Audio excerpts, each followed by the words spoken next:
Well, hello. I want to welcome you to 302 Youth Ministry Online, and it is a blessing to be with you again.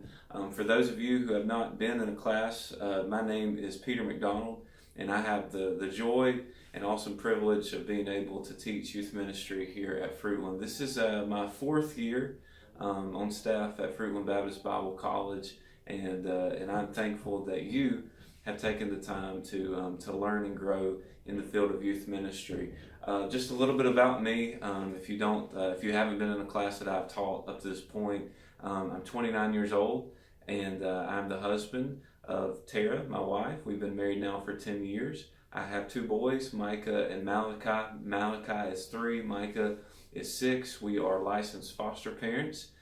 With the hopes of being able to foster and love even more children. And I have the awesome joy of pastoring Midway Baptist Church in Polk County, North Carolina, which is Columbus, North Carolina. We have a great congregation. I enjoy preaching the Word of God and loving the people. And as far as youth ministry experience, I've been involved or engaged in youth ministry my whole ministry. So I've been a part of youth ministry now for over 10 years, and I've youth pastored in several churches. I've been an associate pastor in 2 churches, and before I became pastor at Midway, I was full-time with our students there. I still help with youth ministry events. I still go to camps, and I still go to conferences. I still teach Sunday school in one of our youth ministry classes, so I'm heavily involved with our students. And I'm excited about this quarter with you all for 302. If you were a part of the first set of courses, Youth Ministry 301, we talked about the heart of youth ministry in that class. So our focus was building a foundation of youth ministry. We talked about the students that we would reach. We talked about the issues that they face. We talked about how students grow mentally, physically, spiritually. We talked about what it takes to reach students. We talked about having evangelism, discipleship, fellowship, unity. We talked about the importance of ministry and service in the youth ministry. We also talked about ministering to the needs of our students. So really, 301 was all about building a youth ministry from the ground up. It was all about the foundations of youth ministry, so to speak. Well, when we get into 302, we take a step further and we begin to look at the heart in youth ministry.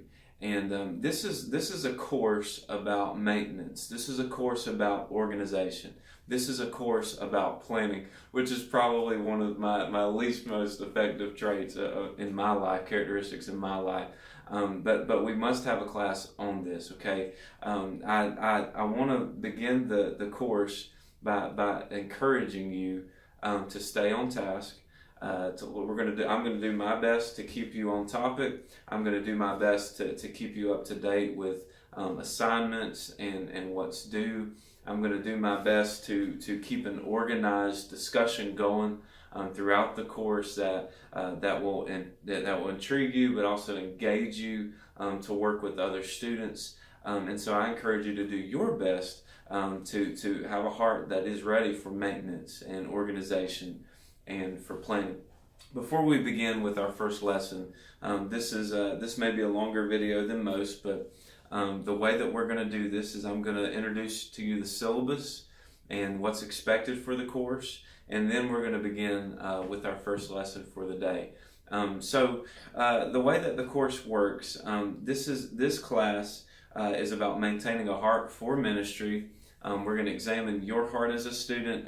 We're also going to examine your heart as a minister. We're going to look into the behind-the-scene efforts of the youth ministry world, and then we're going to talk about your efforts of doing the maintaining, the organizing, and the planning, so that you can have the healthiest youth ministry possible. So we've got some expectations and goals. I hope that we meet each one of them this quarter.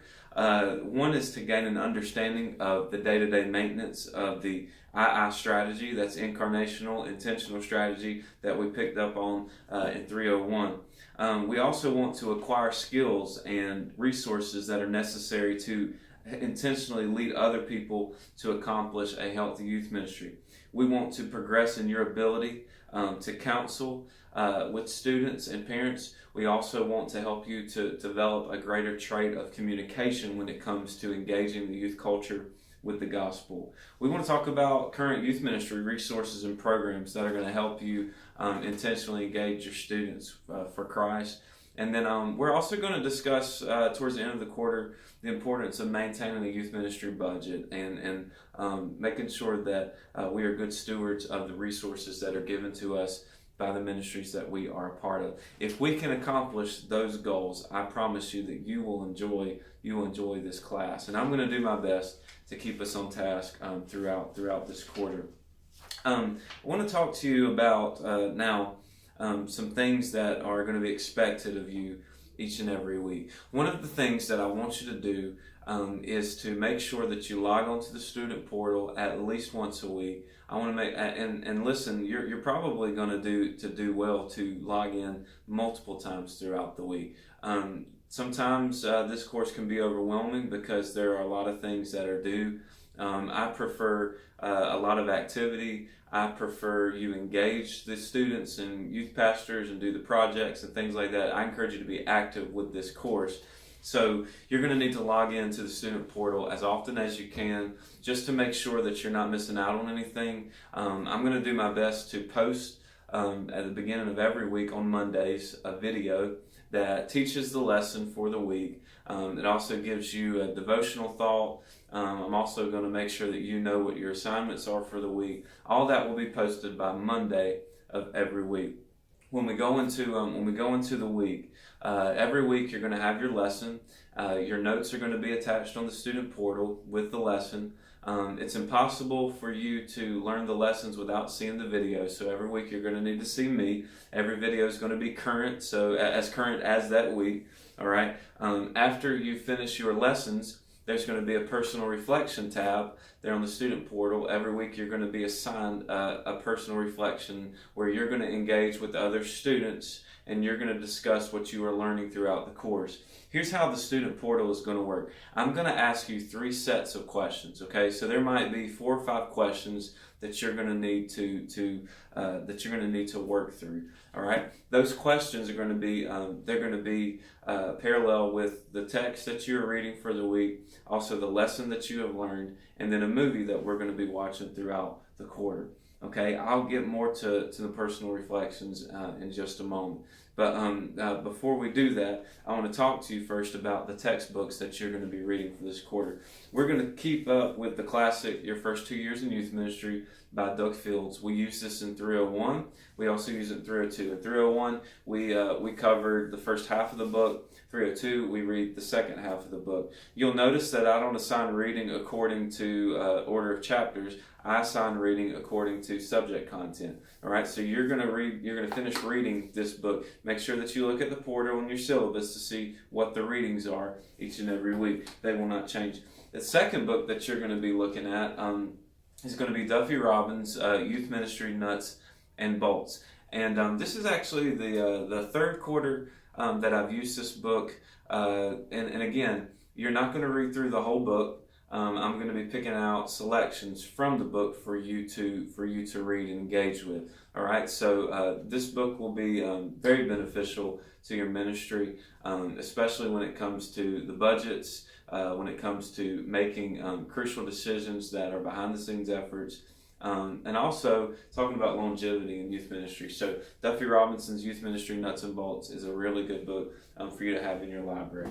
The third book that you're going to be reading is a classic, okay, Gene Edwards' A Tale of Three Kings. Now, you're going to ask the question, what in the world does this book have to do with youth ministry? And I'm glad that you asked.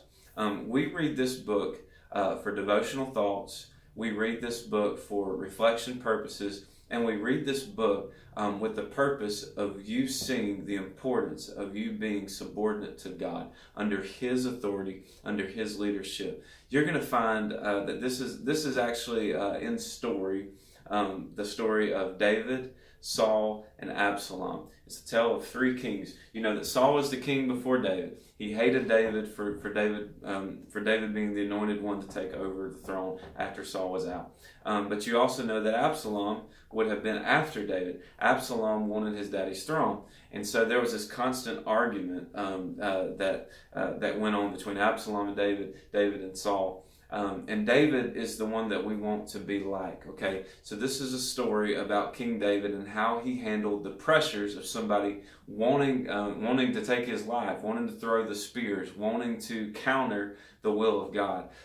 We read this book so that you can understand what it's like to submit to leadership, to the Lord. You're going to find that the qualities of King David is what you would want in your heart. But unfortunately, there is a Saul in us. There is an Absalom spirit in us, and we have to be very careful that we do not succumb to the opposition that the enemy and the warfare that the enemy wants to throw at you. There is a right way to submit to authority. There is a right way to have biblical leadership, and this is one of those books that's going to help you with that. We're reading this book throughout the entire quarter, and your personal reflection questions are going to come solely on your personal reflection questions are going to deal with this text, okay? And we read it for devotional purposes, okay? The last resource that you're going to need is a video. There's a movie that you're going to watch throughout this quarter. The name of the movie is called Divided. Divided is about a young Christian filmmaker. His name is Philip LeCourt, and he's telling his story from a teenager's perspective on what it was like to be in youth ministry that was program-driven instead of purpose-driven and Bible Jesus-driven. And so what he does is he goes across, it's a documentary film, he goes across and he interviews various youth ministers, various youth ministry leaders. He talks to quite a few names that you have seen, and he deals with some pretty prominent leaders that are trying to engage our students for the benefit of the kingdom of God. And so what he does is he's trying to make a case on whether or not youth ministry today is beneficial to the student or whether or not it's harmful to the student. So each week I'm going to assign you, along with your reading, to watch 10-15 minutes of this film. It's all on YouTube. I've given you the link in your syllabus where to find the movie. You can also search for the Divided Youth Ministry movie, and you can get resources on their website. But what we're going to do is we're going to have an ongoing discussion in our discussion board forums about it's basically on whether or not you think the youth ministry today is beneficial, helpful, whether you think that it's purposeful for the student. This is the war that you're going through in our churches today. A lot of youth ministries are built primarily on programs, on what's popular, current culture trends, anything to get the students in the door and to build a big youth group. But what I want you to see is what's the healthiest way that you can engage students? What's the healthiest way that we can reach students for Christ and see that they stay in that relationship with Jesus throughout their lifetime? Our goal is a lifetime of ministry for them. So your personal reflections are going to deal with questions that come from the movie, your Tell of Three Kings books, and there may be a question or two that comes from the lesson. All right. Just so that you feel like that the student portal has more value, I'm adding more weight to your student portal activities this quarter. So make sure that you do this. You're supposed to make a post in the student portal, and then you're going to want to dialogue with a student of choice, with two students of choice throughout the quarter. You're going to do that every single week. All right. You're going to have quizzes as well that deal with the readings that you do. You're going to have quizzes that deal with the content of our lessons. I'm thinking that you're going to have 4 quizzes instead of 7. I think the syllabus may say 7, but you're going to have 4. And that's going to be on the even numbers of the quarter. So weeks 2, 4, 6, and 8, you will have quizzes that deal with your class notes and your readings. All right, the final thing that I want to talk to you about that we're going to be doing in the course is you're going to have a youth ministry project and final paper. As you know, in 301, I'm definitely project driven. I love to put you in the world of youth ministry. I think that the best way to learn in a class is to have application, and to help you with that, I'm going to give you opportunities to engage students, parents, and youth ministers. The youth ministry project and presentation. This is going to be a collaborative effort. In 301, your projects were independent. You had to do a project, you turned it in. You had to do a project, you turned it in. In this quarter, though, you're going to be putting all of these projects together to make one final presentation. All right, in your syllabus, it says that the goal of this course is to equip and nurture students to have a heart for youth ministry so that they will strive to glorify God in every aspect of the ministry. In order to accomplish that goal, you are required to invest time in the heart of youth, their youth ministers, and youth ministries. So, therefore, you will prepare a presentation of your findings and experiences, and you're going to present that to your classmates in the form of a paper. I'm going to provide you the necessary worksheets so that you can do the projects, but you will provide the substance, the paper. All right, so this is how it's going to work. This is how the projects work out. To begin with, you're going to begin your paper with a 250 to 350 word essay on why youth ministry is or isn't essential to the advancement of God's kingdom through His church, okay? The divided movie is going to help you out with that, but this is your opinion. You're going to need to give scriptural evidence behind your opinion on why or why not you think youth ministry is essential in the 21st century. To help you with that introduction, with that first statement, you're going to be doing various projects throughout the quarter. Those projects means that you're going to be interviewing parents. So one of the projects is you're going to be talking with 3 students. You're going to interview 3 students and their parents. The worksheet's going to help you guide the conversation. Then you're going to talk to a youth minister who's serving in a local church. This interview talks about the average week in their life. So they're going to talk to you. You're going to interview them and ask them questions. Well, how are you a teacher? How are you an administrator? How are you a pastor? How are you a leader? How are you a developer? Again, I'll give you a worksheet to carry that conversation. Then you're going to be talking. Then you're going to be going to a youth ministry event or program at your church or at another church, and you're going to critically evaluate that youth ministry event, its effectiveness, and your worksheet again will tell you. Your worksheet will tell you what you're to be looking for in that specific event. And then you're going to bring all of this in to this final paper. The paper needs to be 5 to 7 pages long. Okay, so the paper is going to be a collaboration of these projects, of these findings. The paper is going to be a collaboration of your thoughts on whether or not you think youth ministry is vital or not, or essential for the 21st century. I even give you an outline on your syllabus of what that paper should include. So you should have an introduction. That's the essay on why student ministry is or isn't essential. Then you're going to talk about your experiences with your students and parents. Then you're going to talk about your experiences with youth ministers and their youth ministries. And then you're going to ask, you're going to answer these questions at your conclusion. What did you learn? How can you grow from that? Do you feel confident that you're ready for youth ministry if God were to lead you into the field of youth ministry? So that's the project. That's the presentation that you're going to make. So all of these projects are going to conclude with this paper. Again, the paper needs to be 5 pages long at least, or at most 7 pages long. You're going to be presenting that not only to me, but you're going to present that also in a student portal to your fellow students so that they can take a look at your findings. We want to make those available to everybody. Okay, so that's pretty much this course. There's going to be exams. Of course, you've got midterm and a final exam. You know as well as I do, those are pretty simple. All right, that's just we've got to do those exams to make sure that we've covered the content of the course.